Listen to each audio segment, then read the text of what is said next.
Bonjour, aujourd'hui nous allons parler d'un effet qui s'appelle le sforzando. Il faut définir déjà ce qu'est le sforzando. En musique classique, un sforzando c'est une nuance du piano vers le forte. Donc le sforzando classique sera quelque chose comme ceci.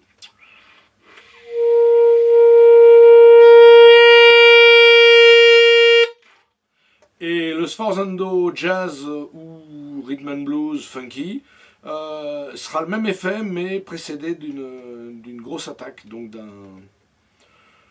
d'un accent qui va être sur le temps. En général les accents en jazz sont plutôt à contre-temps, mais celui-là il est sur le temps. Et donc l'effet donne ça. Donc l'effet va donner ceci. Donc c'est un effet assez difficile parce que il se comporte de plein de périodes différentes. Et souvent, je termine en reposant la langue sur l'anche pour que la fin de la note soit nette et que du coup le côté forté soit vraiment à son maximum.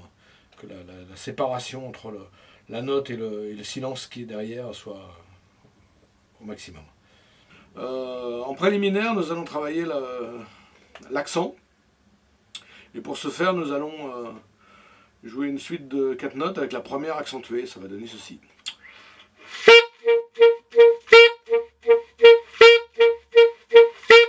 Il faut vraiment que la note accentuée soit énormément plus forte que les autres. Il faut vraiment de l'emphase pour que l'effet soit ressenti. Si je ne mets pas assez d'emphase, ça va sonner comme ceci. Moi, je vais croire que je fais un accent et en fait, les gens vont entendre des notes à peu près régulières. Donc ensuite, une fois qu'on a fait sur 4, on va faire sur 3, une valse.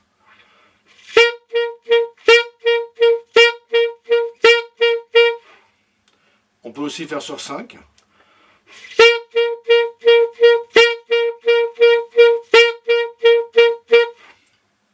Voilà, donc la première partie, là voilà, un gros accent. Deuxième partie de cet effet, on va réduire la puissance drastiquement et presque immédiatement. Il va falloir jouer tout doucement immédiatement. Et on va s'entraîner donc à jouer tout doucement. Et pour ceci, on va garder donc toujours sur notre sol. On va essayer de jouer à la frontière entre le souffle et le son.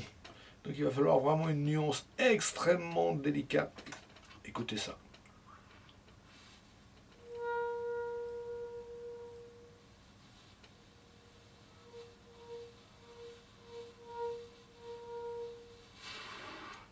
Et maintenant, donc je vais...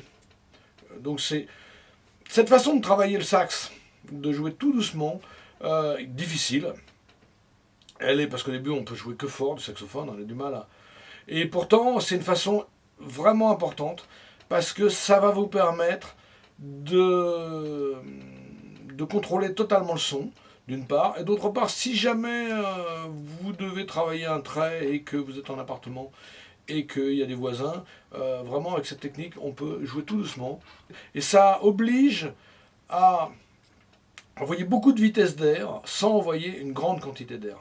Maintenant, on va coller les deux premières parties de l'exercice, donc l'attaque forte et le piano subito.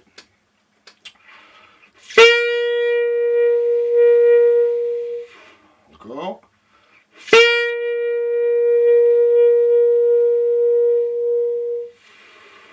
Enfin, on va passer la troisième partie de cet effet.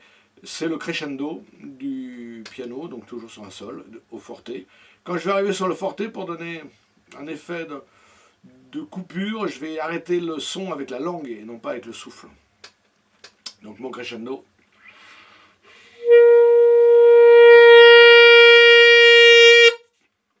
Encore.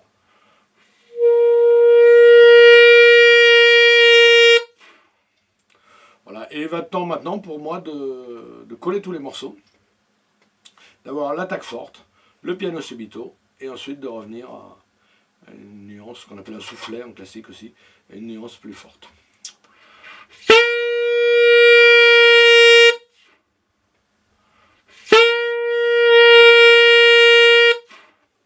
Une fois que je l'ai sur une note, je vais pouvoir le décaler. Et donc je vais le descendre diatoniquement, c'est-à-dire comme si j'étais en Do. Donc Sol, Fa, Mi, Ré, Do, Si, La, Sol. Pour l'instant sans tempo.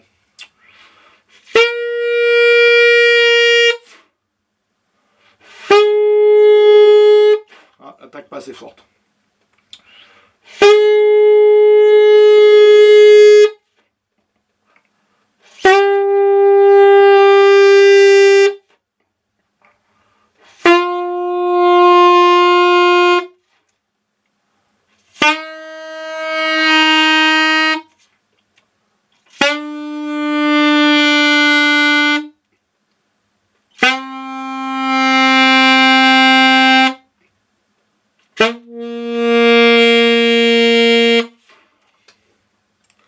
Voilà. Maintenant, et ça va être une difficulté supplémentaire, il va falloir que je travaille avec du tempo. Parce que mon crescendo, il va falloir que je le fasse exactement, souvent c'est sur 4 temps, des fois 6 ou 8, mais souvent c'est sur 4 temps. Donc on va prendre un métronome. Donc j'ai donc mon métronome à la noire à 64, et je vais inscrire sur 4 temps mon exercice, et ensuite je vais laisser une mesure à vide entre les deux. Et 1, 2, 3, 4...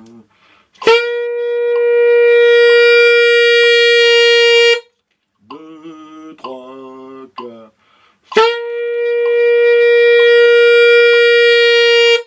2, 3, 4...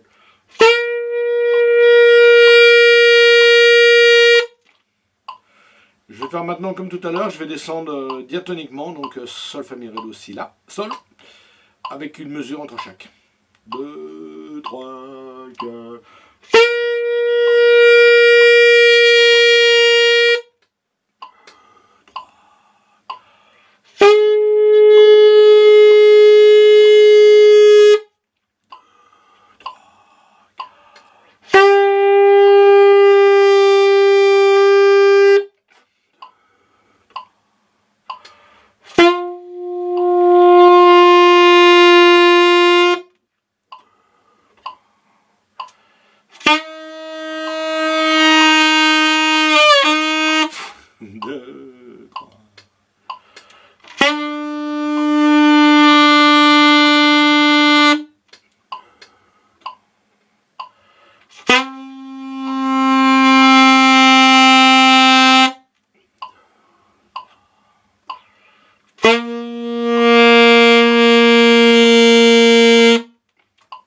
Voilà. Alors, vous avez constaté, sur le dos, j'ai canardé.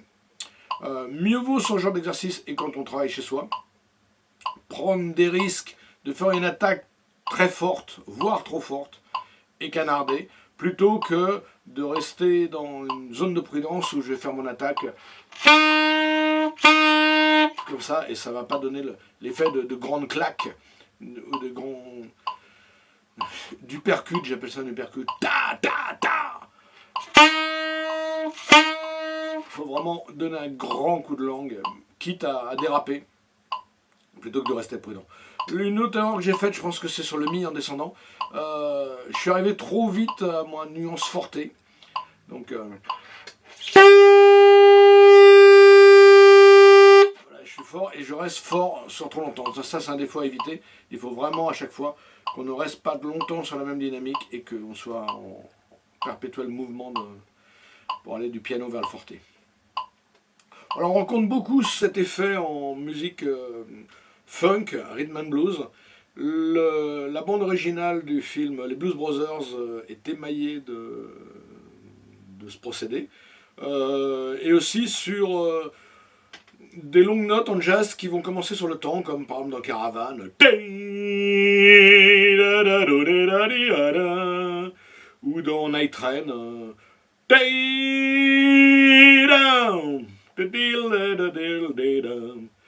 Voilà.